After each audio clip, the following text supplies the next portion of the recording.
And we'll stay with football and turn to how disabled players in Russia are keeping alive their dreams of playing at the Paralympics, despite missing out on next summer's games. Roman Kosarev has the story.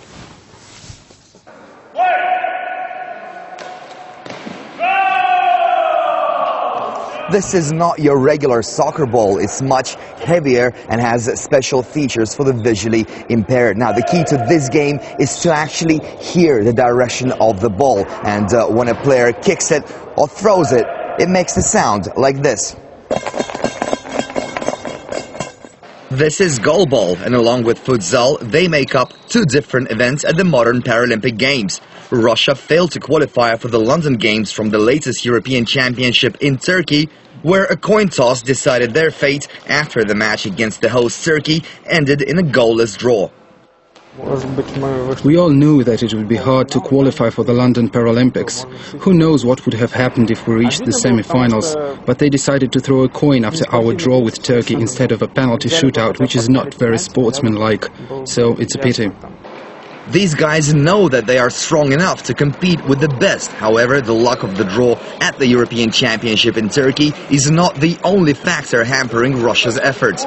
Lack of support and little to no funding from football authorities and respective government sport departments add to the already obstacle-filled lives of these courageous athletes.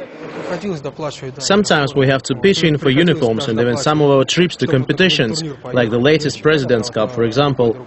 We had our last training camp in Sochi and had to pay for our own way there as well. Well, hopefully the team's financial woes will soon be over, but it's apparent that money or lack of it will never become a barrier for the guys who are not used to giving up. Head coach Nikolai Beregovoy still doesn't have an official status within the sport authority, but over the last 7 years, his team became 5-time champions of Russia and the base of the national squad.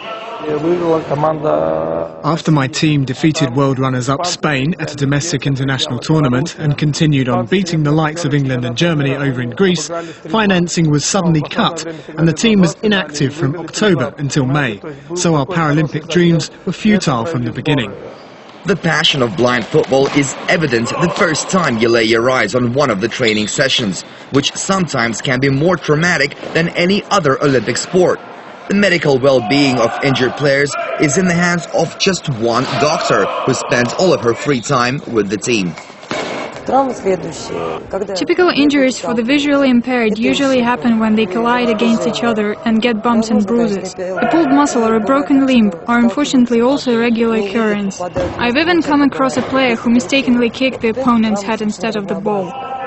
Visually impaired football in Russia is far from the level enjoyed by some other countries, but this hasn't stopped the national side from getting the better of established powerhouses of blind football, with success still largely dependent on individual enthusiasm and rare acts of support. Roman Kosarev, RT.